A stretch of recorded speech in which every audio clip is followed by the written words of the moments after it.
Hello everyone, welcome to my channel. आज हम इस वीडियो में चैप्टर नंबर 2 सिविक्स फेडरलिज्म को पेज नंबर 16 से कंटिन्यू करेंगे। That is what makes India a federal country.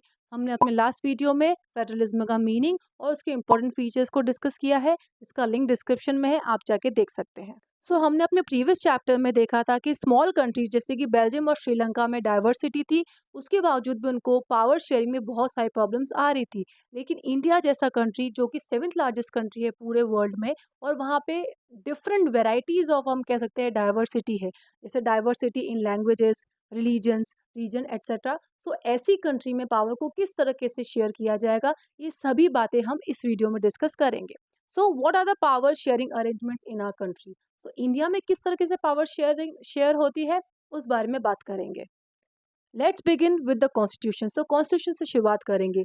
India had emerged as an independent nation after a painful and bloody partition. हमको पता है इंडिया पाकिस्तान का पार्टीशन हुआ था, बहुत डिफिकल्ट प्रोसेस था और बहुत पेनफुल था लोगों के लिए। Soon after independence, several princely states became the part of the country. The constitution declared India as a union of the state.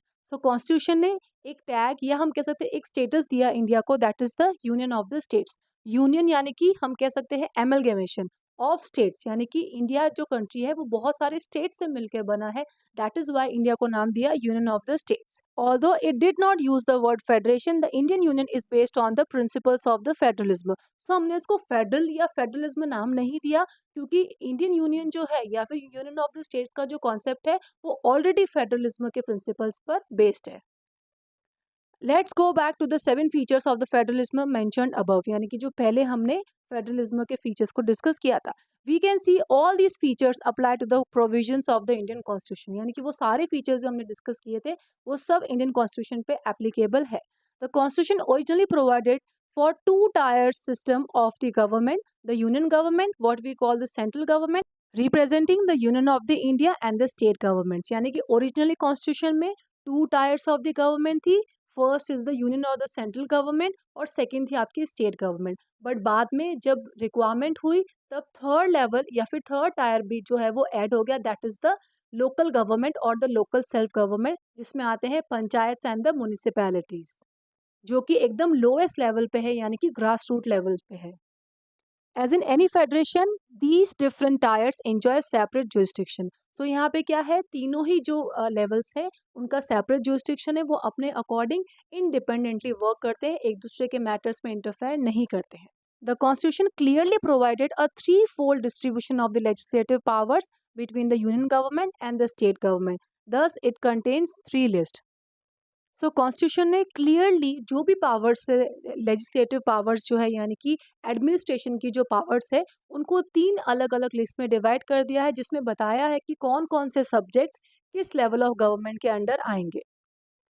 Number 1 पे लिस्ट है union list. Okay, union list name से ही clear है, union of the state, यानी कि जो central level के जो जो भी सब्जेक्ट्स है वो आ जाएंगे आपके यूनियन लिस्ट में, यानी कि जिन पे सेंट्रल गवर्नमेंट ही काम कर सकता है वो सभी सब्जेक्ट्स आ जाएंगे यूनियन लिस्ट के अंडर में। Union list include subjects of national importance, यानी कि कंट्री के लिए जो इम्पोर्टेंट है या फिर जो मेजर सब्जेक्ट्स है, बड़े सब्जेक्ट्स है, जैसे कि defence of the country, foreign affairs, banking, communications and currency. They are included in this list because we need a uniform policy on these matters throughout the country. अब इन subjects को union list में क्यों डाला है, क्योंकि इन subjects पे uniform policy, same policy चाहिए पूरे कंट्री के लिए। अगर आप स्टेट गवर्नमेंट्स को दोगे तो फिर हर स्टेट गवर्नमेंट की अपनी अपनी पॉलिसीज होंगी, लेकिन क्योंकि ये इश्यूज जो है वो मेजर इंपॉर्टेंस के हैं, बड़े इश्यूज है, दैट इज वाई इन पे यूनिफॉर्म पॉलिसीज ज़रूरत है। The union government alone can make laws relating to the subjects mentioned in the union list. अब बात कर लेते हैं स्टेट लिस्ट के बारे में। नेम से ही क्लियर है, यानी कि वो सब्जेक्ट्स जिन पर स्टेट गवर्नमेंट्स लॉ बना सकती है, उन सभी सब्जेक्ट को स्टेट लिस्ट की कैटेगरी में रखा गया है, जैसे police, trade, commerce, agriculture and irrigation. ये सभी जो सब्जेक्ट्स हैं वो स्टेट या लोकल इंपॉर्टेंस के हैं, दैट इज वाई इनको स्टेट लिस्ट में रखा गया है। अब इन सब्जेक्ट्स पर सिर्फ स्टेट गवर्नमेंट ही लॉज बना सकते हैं। The state governments alone can make laws relating to the subject mentioned in the state list. अब बात कर लेते हैं कॉन्करेंट लिस्ट की. सो कॉन्करेंट लिस्ट को हम कह सकते हैं कॉमन लिस्ट है जिसपे स्टेट गवर्नमेंट और सेंट्रल गवर्नमेंट दोनों ही लॉज बना सकते हैं. Concurrent list include subjects of the common interest to both the union governments such as education, forest, trade unions, marriage, adoption and succession. Both the union as well as the state government can make laws on the subjects mentioned in this list. Okay so मैंने आपको पहले ही बताया कि concurrent list वो list है जिसपे state government और central government दोनों ही लॉज बना सकते हैं. If their laws conflict with each other the law made by the union government will prevail. अगर दोनों में कोई इश्यूज होते हैं तो हमेशा यूनियन गवर्नमेंट का जो डिसीजन होता है या उनके बनाए हुए जो लॉ होंगे वो सुपीरियर होंगे यानी कि उनको कंसिडर किया जाएगा. Now what about subjects that do not fall in any of the three list. अब ऐसे कोई सब्जेक्ट्स हैं जो इन तीनों लिस्ट में नहीं आते हैं. ऐसे कुछ सब्जेक्ट्स हैं और subjects like computer software that came up after the constitution was made. कहने का मतलब ये है कि कॉन्स्टिट्यूशन में तो चलो 3 लिस्ट मेंशन है, लेकिन क्या ऐसे कोई सब्जेक्ट्स हैं जो इन तीनों लिस्ट में नहीं है या फिर वो कॉन्स्टिट्यूशन के बनने के बाद में एग्जिस्टेंस में आए हैं. According to our constitution the union government has the power to legislate on these residuary subjects. यानी कि एक और कैटेगरी बनाई गई है जिसको बोलते हैं रेजिड्यूरी पावर्स या रेजिड्यूरी सब्जेक्ट्स. ये वो सब्जेक्ट्स हैं जो कि कॉन्स्टिट्यूशन को बनने के बाद में एग्जिस्टेंस में आए थे.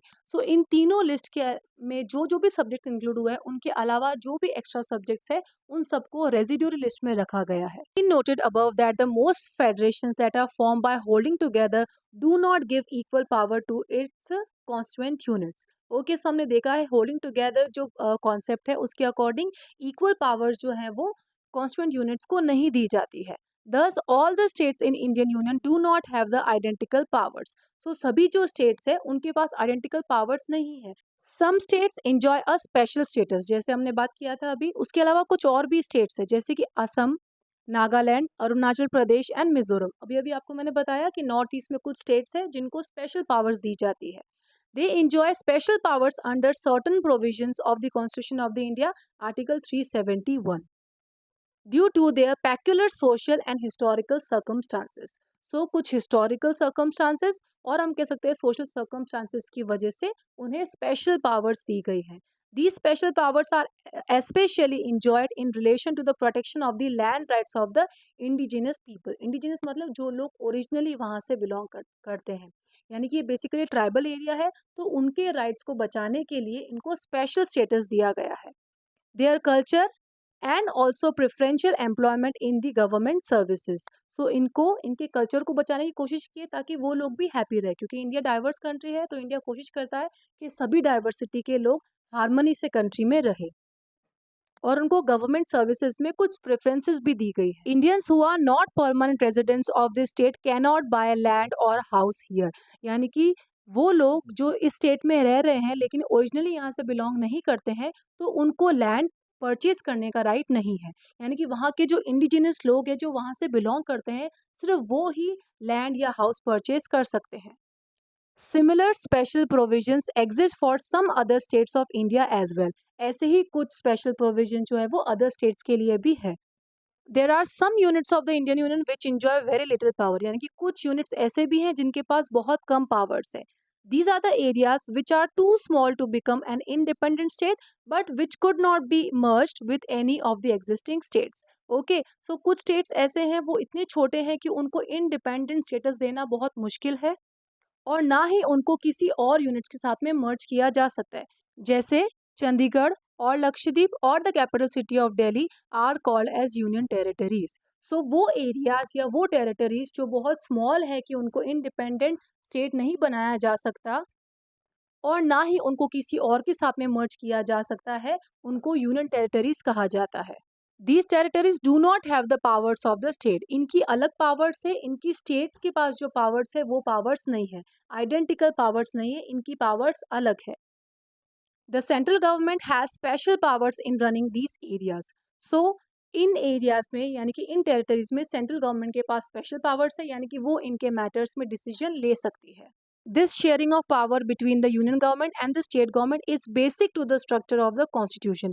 So ये जो powers हैं, यानी कि ये जो पावर शेयरिंग है यूनियन गवर्नमेंट और स्टेट गवर्नमेंट के बीच में, ये कॉन्स्टिट्यूशन के बेसिक स्ट्रक्चर में दे रखे, यानी कि इनको इजीली चेंज नहीं किया जा सकता है। The parliament can not on its own change this arrangement, यानी कि पार्लियामेंट अकेले इसको चेंज नहीं कर सकती है।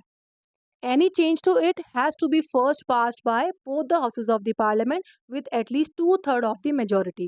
यानी कि जब अगर ऐसा कोई चेंज करना होगा तो पार्लियामेंट में जो दोनों हाउस होते हैं, यानी कि लोकसभा और राज्यसभा, इन दोनों में ही वो जो एक्ट है वो इंडिविजुअली पास होना चाहिए, उसके बाद में ही कुछ चेंजेस किए जा सकते हैं।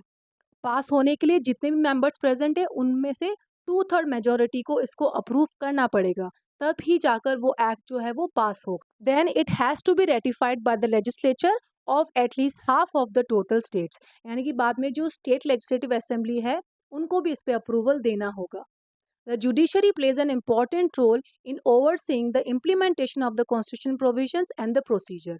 Okay, so जो भी laws बनाए गए हैं उन पर इंटरप्रेट जो करेगा, यानी कि उन लॉज को जो इंटरप्रेट करेगा वो होगा जुडिशरी, यानी कि supreme court and the high court. यानी कि जुडिशरी ये चेक करेगा कि जो भी लॉज पार्लियामेंट ने बनाए हैं वो कॉन्स्टिट्यूशन के प्रोविजंस के अकॉर्डिंग है या नहीं। सो चेक करने का काम किसका है? जुडिशरी का।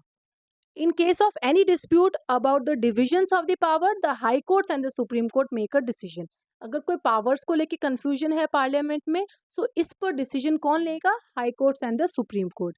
The union and the state government have the power to raise resources by laying taxes in order to carry on the government and the responsibility assign to each of them. जैसा कि हम जानते हैं कि government, चाहे वो union हो या स्टेट गवर्नमेंट है, वो हम पे डायरेक्ट या इनडायरेक्ट टैक्सेस लगाते हैं सो दैट उनकी इनकम जनरेट हो सके। वो उस इनकम को लोगों के वेलफेयर पे लगाते हैं, यानी कि जो जो भी ड्यूटीज़ उनको कॉन्स्टिट्यूशन के अकॉर्डिंग दे रखी है या गवर्नमेंट को रन करने के लिए जो जो भी एक्सपेंसेस लगेंगे वो एक्सपेंसेस वो इन टैक्सेस से फुलफिल करते हैं।